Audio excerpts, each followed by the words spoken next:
बहुत important topic है lung cancer.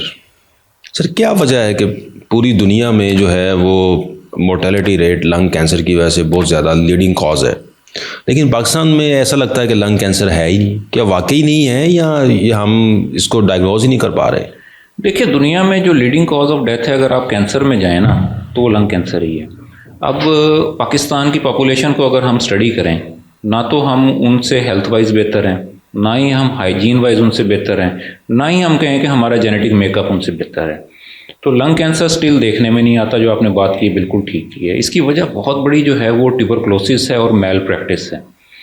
अब कोई भी पेशेंट जिसको अर्ली लंग के अंदर कोई नोड्यूल मिलता है, वो अपने फिजिशियन के पास जाता है या फिर जो भी बंदा उसको ट्रीट कर रहा है, तो वो उसको परसीव करता है एज ए ट्यूबरक्लोसिस, और ट्यूबरक्लोसिस का ट्रीटमेंट स्टार्ट कर देते हैं बगैर उसको डायग्नोज किए। देखिए, ये एक बहुत बड़ा डिलेमा है। आजकल जो मेडिसिन है ये एविडेंस बेस्ड मेडिसिन है। सीना पसीना चलने वाली चीज़ें ख़त्म हो चुकी हैं। सर कैसे फ़र्क करेंगे आप टीबी और लंग कैंसर में फ़र्क कैसे करेंगे? देखें, टीबी जो है उसका एम्पिरिकल ट्रीटमेंट देना एक अनएथिकल चीज़ है।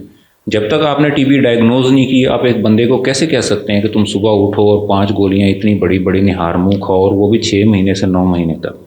अगर आपने टीबी डायग्नोज कर ली है तो आप उसको ट्रीट करें एज ए टीबी। अगर आपने टेस्ट कराएं और टीबी डायग्नोज नहीं हो पाई, तो एम्पिरिकली टीबी का ट्रीटमेंट देना एक गैर इंसानी अमल है। आप मज़ीद इन्वेस्टिगेशन में जाएं, जो लंग का नोड्यूल पड़ा हुआ है उसकी बायोप्सी करें, ठीक है, और उसको डायग्नोज करें कि ये टीबी नहीं है। अगर टीबी नहीं है तो then it is a lung tumour, और उसको फिर अर्ली ट्रीटमेंट की तरफ जाएं।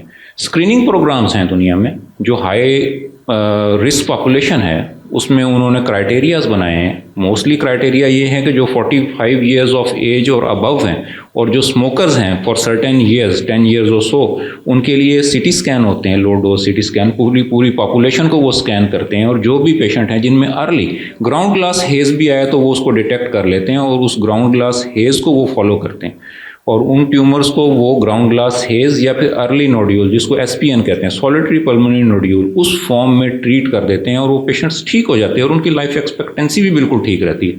हमारे यहाँ अनफॉर्चुनेटली टीबी ने हर चीज़ को मास्क कर दिया। हम कहते हैं जो भी चीज़ निकली है लंग के अंदर ये टीबी ही है, इसके अलावा और कुछ हो नहीं सकती। तो अब पेशेंट जो टीबी का 6 महीने से 9 महीने इलाज करा के दोबारा जाता है, तो वो patient already stage 4 tumour develop कर चुका होता है। देखें कितनी बड़ी बात है। एक पेशेंट है जिसका स्टेज 1 ट्यूमर आपने आइडेंटिफाई किया, आपने डायग्नोज नहीं कर पाए, और आपने उसको टीबी की दवाई दे दी। टीबी का 6 से 9 महीने का उसने कोर्स मुकम्मल कर लिया। उसके बाद जब दोबारा उस पेशेंट का सीटी स्कैन हुआ या एक्सरे हुआ, आपको पता लगा कि अब इसके लंग्स के अंदर पानी पड़ गया। तो इसका मतलब है कि जो स्टेज 1 डिजीज़ थी वो स्टेज 4 डिजीज़ में चली गई है। स्टेज 1 डिजीज़ में किसी का लाइफ एक्सपेक्टेंसी हर्ट होने के चांसेस कम है, लेकिन स्टेज 4 डिजीज़ में तो लाइफ एक्सपेक्टेंसी 0 होगी।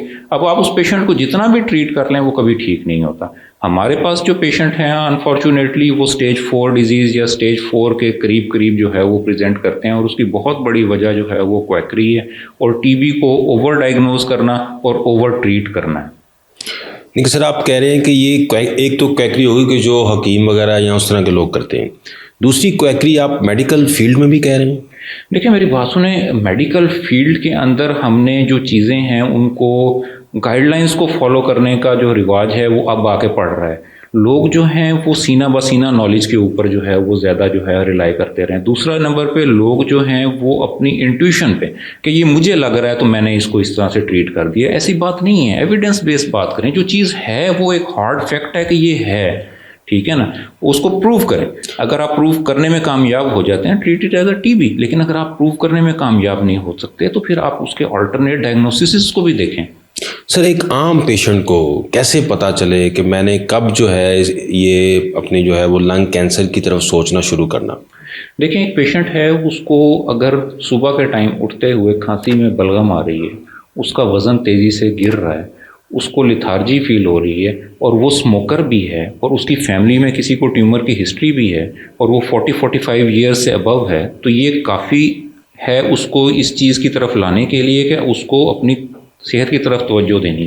किसी भी अच्छे सेंटर में, रिनाउंड सेंटर में जाके पल्मोनोलॉजिस्ट से मिले, थोरेसिक सर्जन से मिले, अपने एक्सरे कराए, अपनी बॉडी की स्क्रीनिंग कराए, और देखे कि आया उसको कोई इस तरह का प्रॉब्लम तो नहीं है जिससे उसकी लाइफ जो है वो रिस्क पे। तो सर लंग कैंसर क्या ये ट्रीटेबल है?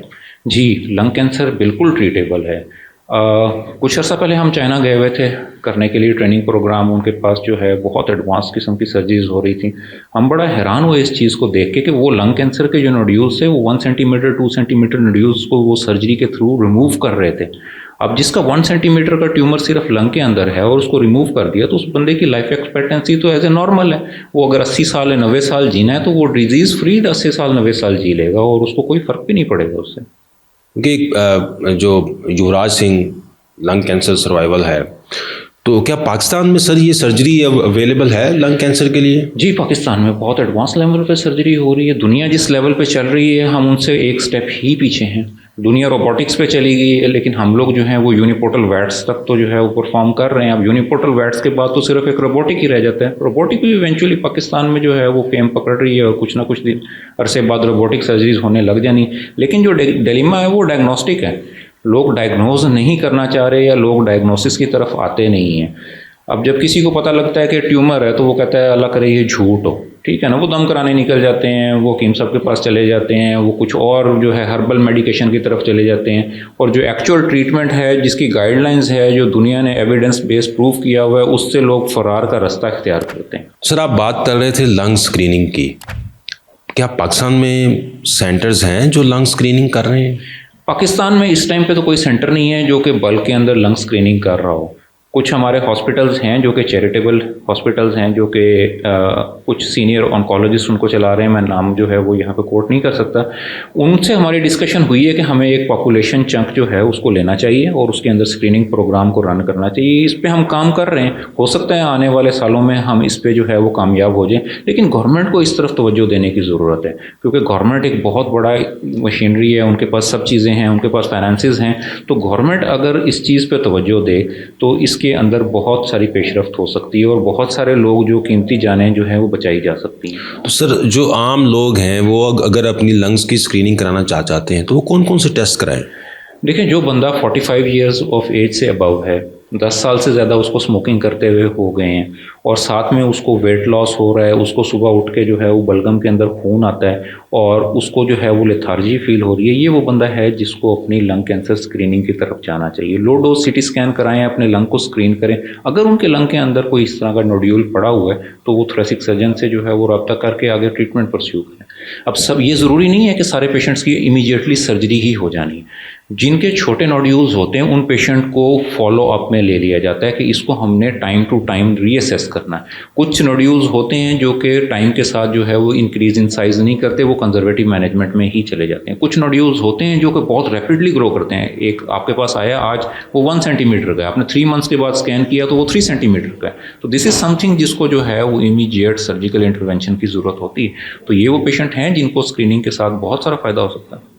बहुत शुक्रिया सर, थैंक यू।